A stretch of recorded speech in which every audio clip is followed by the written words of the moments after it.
Alléluia. Mon frère, nous sommes partis à la conférence qu'il avait tenue au cinéma Paladum qui n'existait plus. Mais à cette époque, Paladum avait des tapis, des moquettes, et ça sentait les parfums. Je suis arrivé à la porte parce que j'avais tout donné l'argent. Je n'avais plus l'argent. J'ai quitté l'Emba pour Paladum à pied. Dieu me dit, va écouter cet homme jusqu'à la fin. Je suis arrivé, l'entrée était payante. La personne qui était à la porte, c'était Kabanti. Qui connaît Kabanti, le musicien, le gros. Kabanti était à la porte. Il dit, frère, tu n'as pas sans aïe? Moi, je dis, je n'ai pas sans aïe. Il dit, frère, pour ça, même dans les assemblées des chrétiens, les pauvres souffrent. Je suis resté dans un coin. J'ai regardé comment les gens entraient. Un pasteur est venu, je ne le connaissais pas. Sa femme était ministre de l'économie, le pasteur Tchibambe. Il vient, je dis, pasteur, tu ne peux pas payer sans aïe pour moi. À chaque fois que je prêche, je parle de ces pasteurs. C'est comme la femme qui a oué l'huile Jésus-Christ. Parce que il dit, attends, moi je fais un tour en ville, quand je fais, je vais payer pour toi. Il revient, il paye pour moi sans aïe. Mes frères, quand je suis entré, je voulais avancer, mais ma bouche soulevait les tapis. J'ai dit, j'aurai des problèmes. Je me mets à la dernière place là, la dernière banc. Quand je me suis mis à la dernière banc, j'ai vu à côté de moi, il y avait un couple qui avait des vestes, bien là, il sentait les parfums. La femme a fait signe à son mari. Regardez, il y a un misérable à côté. Regardez, misérable. Son mari change de place. Ils ont changé de place, je suis resté seul. Mon frère, les négliges pas les pauvres. Moi, c'est quoi dans mon église, j'aime les pauvres. Parce que Dieu relève les pauvres. Dieu les fait asseoir avec les grands de ce monde. Alléluia. Dieu aime les riches qu'il a formés lui-même. Dieu, je répète, Dieu aime les riches qu'il a formés lui-même. Il n'aime pas les riches qui ont volé l'argent de l'État, les riches qui ont eu la magie pour venir à l'église. Non, ils sont des orgueils. Mais les riches que Dieu a formés, ils sont humbles. Ils savent que tout ce que j'ai, ça appartient à Dieu. Je suis resté seul. Pendant que j'étais seul, l'évangéliste se répète encore. Je vais prier pour cet homme-là. Et tout le monde s'est levé. Il dit non, celui-là. Lui, moi j'ai dit c'est bon. Je me suis levé. Pendant que je voulais avancer, mais les tapis se sont. J'ai dit, Koufatoni, comment on passe? J'ai laissé les barouches. Je suis parti bien. Tout le monde, il sort tout. Amen. Il a prié pour moi. Mais après ça, alléluia, 3 jours après, un avocat était revenu de la Belgique avec une malle de souliers. Pendant qu'il voulait commencer à vendre, sa femme avait une vision. Dieu lui dit, commence à donner les souliers à cet homme. Il m'a vu en vision. Il dit, évangéliste, viens. Il te dit la vision que Dieu nous a donnée. Nous avons vu en vision, Dieu nous donnait l'ordre de te donner des souliers. C'est pourquoi nous avions gardé ces souliers. Ils n'ont pas demandé mon numéro parce que Dieu connaissait mon numéro. C'est comme un frère qui vient de Brazzaville, il m'a mené cette chemise. Il ne m'a pas demandé mon numéro parce que Dieu lui a communiqué mon numéro. J'ai dit, j'ai porté ça le dernier jour de la conférence parce que le dernier jour, il y aura beaucoup d'onction. C'est le dernier jour, il y a beaucoup d'onction. Alléluia. Gloire à Jésus. Gloire à Jésus. Et quand j'ai porté les souliers, mes frères, comme ça faisait des jours, je n'ai pas porté les souliers. J'ai marché comme quelqu'un qui est marié. J'ai marché en joie de scanken. On appelle ça des scanken. C'est-à-dire tu marches parce que ça faisait des jours. Depuis ces jours-là, je n'ai plus acheté des souliers. Les souliers me viennent toujours du ciel. Les souliers me viennent du ciel. Les vestes me viennent du ciel. Tout me vient du ciel. Je ne connais pas le prix des vestes. Pendant que je devais commencer la conférence, un de nos directeurs m'appelle, dit, pasteur, je n'ai rien à te donner, seulement t'acheter une veste de valeur. Amen. Pour $400, je vais à Galaxy, j'achète cette veste. J'ai oublié le prix des vestes. Ne cherchez pas l'argent, ne cherchez pas les habits, cherchez pleinement le royaume des cieux. Le reste vous sera donné par-dessus. Amen. Après plusieurs années, je suis parti pour une conférence en Suisse. Et j'ai terminé la conférence, le pasteur était des assemblées, Dieu qui me dit, tu me connais encore. Il me regarde, il a pleuré. Il dit, c'est les pauvres, Isaïe de Mobutu. Dieu relève les pauvres. Les pauvres qui arrivent en Suisse. Mon frère, que personne ne se moque de toi. Que personne ne te minimise. Je te dis ce soir, Dieu va te changer. Dieu va te changer. Dieu va te changer. Celui qui écoute cette parole, Dieu va l'élever. Parce que Dieu a appelé à l'élévation. Je parle à quelqu'un ce soir. Il n'y a pas de moineau qui rompe. Il n'y a pas, vous écoutez, il n'y a pas que Dieu te bénisse. Je vais directement dans la poche parce que ça fait partie des secrets. Alléluia. Alléluia. Il n'y a pas de moineau qui rampe. Tous les moineaux volent. Si tu es né de nouveau, sachez que tu as la grossesse de l'élévation. Tu voleras, tu voleras, tu voleras, tu voleras, tu voleras. L'élévation, c'est pas si tu t'attaches à un pasteur qui a beaucoup d'argent, qui a beaucoup de membres. Aujourd'hui, il y a un enseignement comme ça. Non, il faut avoir la connexion de Dieu. Non, soyez connectés avec Dieu. Soyez connectés avec Dieu. Moi, depuis que je suis à Boma, le premier pasteur à qui je parle avec lui, je suis avec lui, c'est le pasteur Roger. Je ne suis pas connecté aux gens, je suis dans ma chambre connecté à Dieu. Mon frère, si tu es connecté à Dieu comme Abraham était connecté à Dieu, il était ami de Dieu, Dieu a élevé Abraham, on parlera toujours d'Abraham. Alléluia. Toi, avec ta connexion là, tu aurais dit poisson. Alléluia. Quand tu te connectes à un homme, Dieu commence à t'élever. C'est la même personne qui va t'empoisonner. Connecte-toi avec Dieu. Cet homme m'a appelé. Je suis rentré à Kinshasa. Un jour, j'étais à bord de ma voiture, la 190. La vieille carrosse. J'arrive à parler du peuple. Je vois les gens pleins à l'arrêt là-bas. Je vois qui? Je vois l'évangéliste qui m'avait interdit d'entrer parce que j'étais misérable. Papa l'a dit. Je m'arrête. J'ai dit, pasteur. Il dit, ah, pasteur, tout ça. Jean, il a. J'ai dit, tu vas où? À Bandal. Pendant que nous étions en train de partir, j'ai dit, pasteur, tu sais comment tu avais. Tu m'avais refusé d'entrer parce que je n'avais pas ça pour là. Ça va y est. Non, pasteur, je ne garde pas rancune, mais je te rappelle qu'aujourd'hui, ce n'est pas vrai qui t'amène à travers ta voiture, sa voiture. Un jour, je t'amène aussi à bord de mon avion. Amen. Quelqu'un peut bouger la main de la joie. Alléluia. Soyez dans la joie parce que vous avez rencontré le pasteur le plus riche du monde. Amen. Je vous communique le secret de la richesse. Ne mourrez pas pauvre. Ne mourrez pas pauvre. Ne mourrez pas misérable. Tu n'es pas venu accompagner des hommes et des femmes sur la terre. Tu es venu pour régner. Nous sommes nés de nouveau pour régner de nouveau. Pour régner de nouveau. Pour régner avec Jésus-Christ. Le royaume des cieux, ce n'est pas les églises, mais le royaume des cieux, c'est la joie, la paix et la justice en Jésus-Christ. Ah, tu vois que tu vas acclamer Jésus-Christ.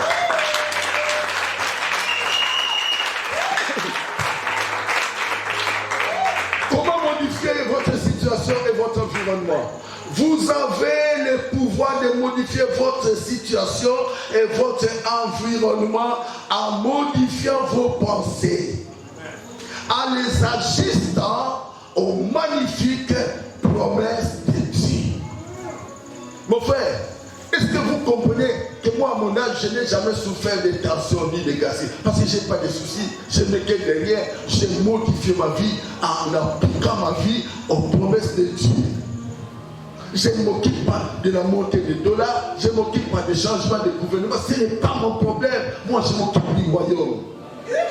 La Bible dit, Dieu donne de bonnes choses la nuit. Et quand la nuit est là, pendant que Dieu est en train de distribuer, moi j'entre dans les conseils de Dieu. Un chrétien ne doit pas dormir après 23 heures. C'est la portée du jour. Et c'est le même jour où Dieu donne les choses à ce monde. Un chrétien ne peut pas dormir jusqu'après 4 heures du matin. Jamais. Jésus-Christ ne dormait pas après 4 heures. Demande à ma femme, je dors toujours jusqu'à 4 heures. Je me réveille. Je commence commence la prière. Et je prie toujours. Mon frère, change la façon de voir les choses. Alléluia. Amen. Ne cherche pas la nourriture, cherchez Dieu. Dieu va s'occuper de toi. Dieu va s'occuper de toi. Ne cherche pas l'argent, laisse que l'argent te suive. Si tu n'as pas l'argent, ne te tracasse pas. Parce que la Bible dit, ne vous inquiétez de rien. De rien. Faites connaître à Dieu vos besoins. Par des prières, par des supplications. Et ces prières-là ne les faites pas à la journée. Alléluia. Montre-moi dans la Bible, là où Jésus priait la journée, il n'y en a pas. Jésus priait la nuit. Le mystère de la nuit. Alléluia. Jésus priait la nuit. C'est vrai, il dit quelqu'un parti voir son ami au milieu de la nuit. Il voulait dire quelque chose de toi. Il a frappé. Son ami a dit, moi et ma femme, nous sommes endormis. Mais parce qu'il a insisté, il a dit, j'ouvre, non parce que tu es mon ami, parce que tu as insisté. Alléluia. Quand tu sais que c'est la volonté de Dieu, insiste, insiste. Dieu te délivra. Et il ne te donnera pas seulement le mari, mais il te donnera aussi la richesse. Ma femme là, Dieu lui a donné aussi la richesse. Et regarde, Dieu lui a donné un mari qui est un mari beau. Amen. Et Jésus me dit, je n'ai jamais vu un beau comme toi. Amen. Tu es plus beau que beaucoup de présidents. Moi je dis sois calme. Quand j'aurai 100 ans, je serai encore plus beau. Alléluia. Vous avez le pouvoir de modifier votre vie en ajustant votre vie aux promesses de Dieu. Alléluia. Qui sème des pensées de maladie ne pourra vivre dans un climat de bonté. Viens vous. Si tu sèmes des pensées de maladie, ceux qui ont sémé des pensées de sida, ils sont morts de sida à part. Il n'a pas de sida, mais il est mort de sida par an parce qu'il a pensé à John. Et pardon, parce que John, il a pensé à Luc. C'est Luc qui s'est pardonné. Ah, Luc a le sida. Ah, on a été avec Luc, donc accompli la sida. Mais là, comme les gens ne prennent le coronavirus, tu perds le coronavirus. Ajuste ta vie aux pensées de la Bible. Ce que tu crois, c'est ce que tu sais. Ce que je crains, c'est ce qui m'arrive. Alléluia. Prépare ton lendemain en semant de bonnes idées dans ton âme.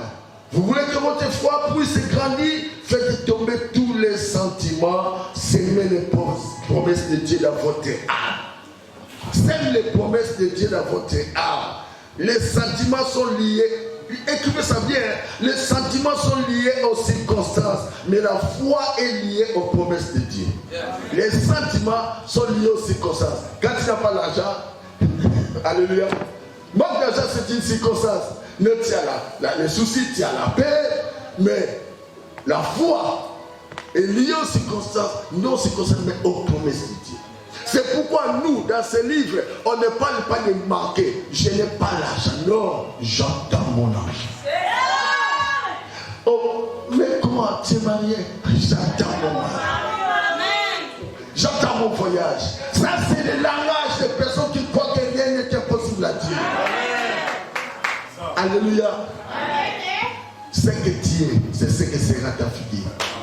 Et nous, là, ça ne marche pas. Notre famille, les gens meurent toujours. Les gens sont des pauvres. Non, moi, j'appartiens à la famille de Dieu. À la famille de Dieu, c'est la longévité. C'est vivre heureux et rassasié de jours. Je te dis ce soir, ne meurs pas vite. Amen. Ne meurs pas vite. Et ne meurs pas pauvre. Jamais. La plupart des pauvres, c'est dès qu'on est taxé de sorciers. Oui. Mais pourtant, le grand nombre de sorciers, c'est parmi les riches. C'est ça. Alléluia. Et c'est quelqu'un qui a acclamé Jésus-Christ. Semez les promesses de Dieu et tenez ferme, pasteur Oscar, à ce que vous croyez. La foi, c'est une ferme assurance des choses qu'on espère. Une démonstration de ce que les païens ne voient pas. Abraham a changé de nom. Sarah, Abraham, Les gens se moquaient. Mais va changer ma peau. Amen. Un homme de foi, une femme de foi, c'est un fou. Vous ne pouvez pas les comprendre. Ne cherche pas ce que les gens te comprennent. Cherche à ce que Dieu te comprenne. Alléluia. Et Dieu comprenait Abraham. Vous savez, un enfant, c'est une fillette, il s'appelait Nancy. Elle est entrée dans l'avion. Et pendant que l'avion prenait le cap, le pilote donne, il dit son communiqué. Et que chacun commence à prier son Dieu parce que bientôt l'avion va faire un crash. Les musulmans ont sorti des cabines, ils ont commencé à invoquer Allah. Les chrétiens se sont agenouillés, commencé à invoquer Jésus-Christ. Les bouddhistes ainsi de suite sortent leur statue, des serpents, des baies, ils sortent chacun. Mais Nancy dormait à la poupe. Et l'hôtesse est venue. Ma fille, tu as 12 ans, 13 ans, mais prie comme tout le monde. Elle a posé une question. Qui est aux commandes de l'avion? On lui a dit, c'est ton père. Quand on lui a dit, c'est son père, et c'est endormi. Mon frère, si c'est Dieu qui te conduit ta vie, quelle que soit les circonstances, sois calme. Sois calme. Si aujourd'hui tu n'as pas d'argent, démets-toi dans l'argent. Si aujourd'hui tu n'as pas de mariage, démets-toi dans le mariage. C'est vrai, je dis toujours aux filles, ne demandez pas de mariage, demande que Dieu t'amène vers l'homme de ta vie. Seigneur, amène-moi vers l'homme de ma vie, comme tu as amené Esther. Chaque femme a un homme de sa vie. Ton problème, c'est de prendre les hommes des autres. C'est pourquoi tu souffres, tu as des blessures internes. Parce que c'est un homme d'une autre personne, il va te blesser. Il va te blesser. La femme d'une autre personne, il va te blesser. Mais demande à Dieu, amène-moi vers l'homme de ma vie. Il t'amènera. Et c'est là quitter le pays des Juifs ou juste le pays d'Assérousse. Tu peux quitter ici jusqu'en Belgique. C'est là où c'est tout l'homme de ta vie. Je parle à quelqu'un. L'homme de ta vie est en Portugal. L'homme de ta vie est en Angleterre. Et il est en Angola. Oh, laisse que Dieu te conduise. Alléluia. Gloire à Jésus. Les sentiments. La foi, c'est une ferme assurance. L'espérance dans le langage de Grèce veut dire s'attendre des choses que nous attendons. Alléluia. Une femme grosse ne dira pas que j'aurai un enfant. J'ai un enfant. Celui qui a la foi, il attend des choses. Il a la grossesse et la chose qu'il attend. C'est pourquoi Jésus disait, tout ce que vous demandez à prier, croyez que vous l'avez reçu. Donc vous avez déjà, je parle à quelqu'un, vous avez déjà ça. Vous avez déjà ça. Et vous le verrez s'accomplir. Ce qui fait mal aux chrétiens, les chrétiens n'aiment pas le temps de Dieu, ils n'aiment pas la volonté de Dieu. Mon frère, je te dis ce soir, tu as déjà le mariage, tu as déjà l'argent, tu as déjà le travail, tu as déjà, frère le pasteur. Alléluia. Gloire à Jésus. Est-ce qu'on doit mettre l'argent dans la poche? Est-ce qu'on peut bouger la mettre l'argent? Amen. Tu es béni ce soir. Tu sortiras ici avec les maris de ta vie. Tu sortiras avec ta voiture ce soir. Je te dis la vérité. Je ne suis pas quelqu'un qui fait des aventures. Je te dis la vérité parce que ce n'est pas moi qui vis. Ce n'est pas moi qui parle. C'est Jésus qui parle à moi. Je te dis ce soir, les gens nous regardent comme les pauvres, mais nous enrichissons plusieurs. Je suis venu ce soir enrichir quelqu'un. Je suis venu ce soir changer l'histoire de quelqu'un. Je suis venu ce soir te donner des voyages. Tu n'as jamais été à Brazzaville à cause de la misère. Je t'envoie à l'Europe aujourd'hui. Je t'envoie à Belgique aujourd'hui.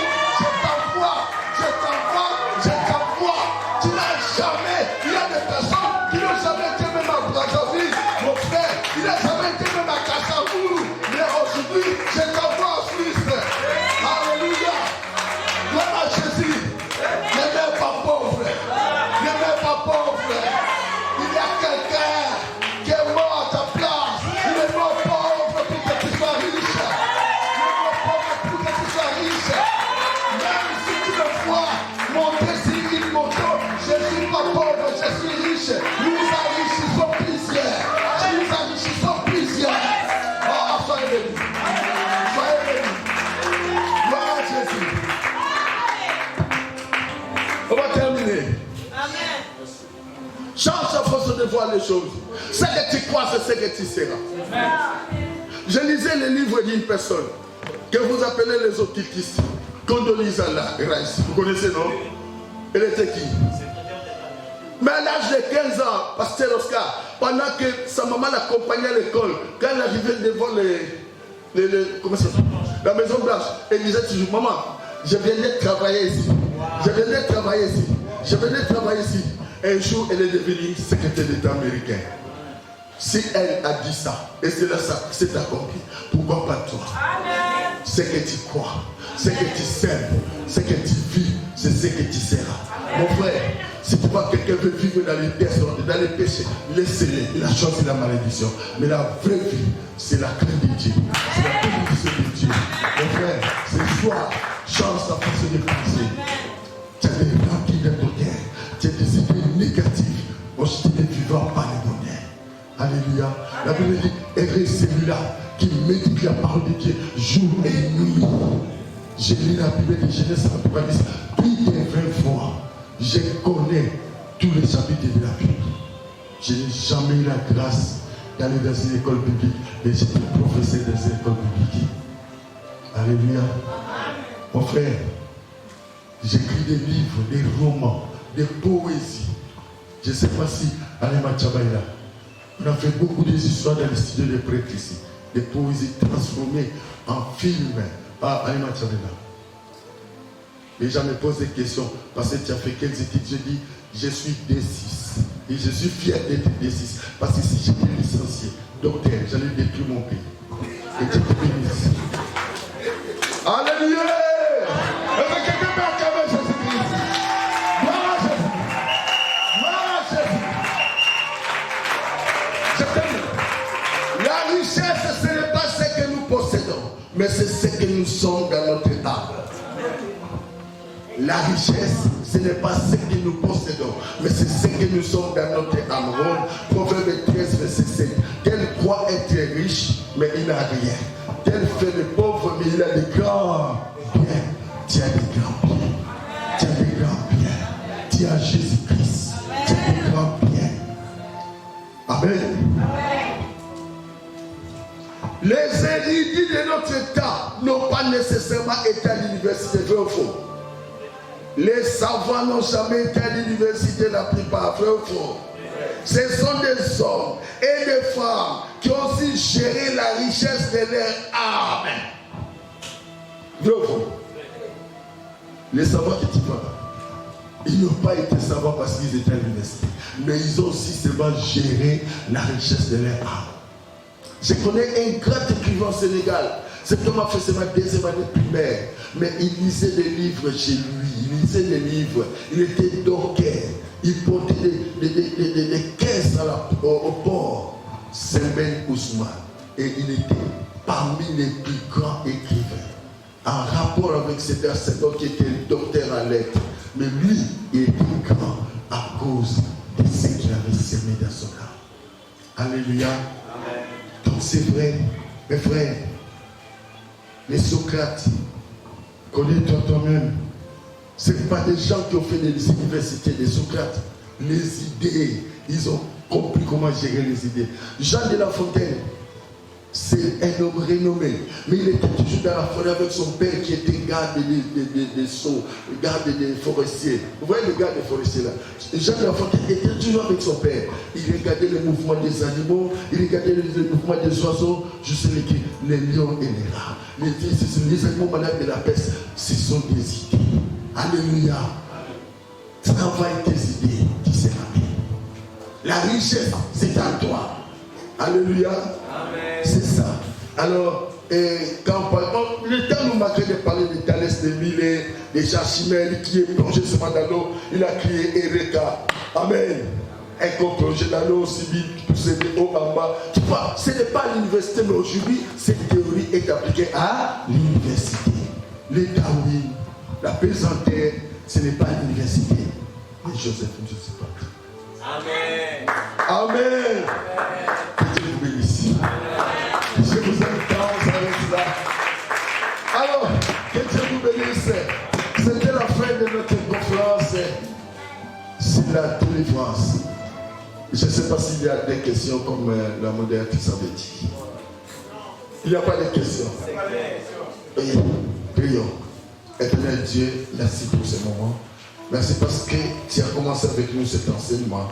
Papa, tu as terminé avec nous. Laisse que ces paroles ne tombent pas à terre ride, mais que ça tombe dans la bonne terre, que ça puisse produire des fruits. Seigneur Dieu, bénis ton peuple qui a écouté. Bénis ton peuple qui a su marcher avec toi dans cette parole. Donc gloire à ton nom, Seigneur Dieu. Libère des grâces, des faveurs. Seigneur, je prie que personne ne sorte ce soir comme il est entré.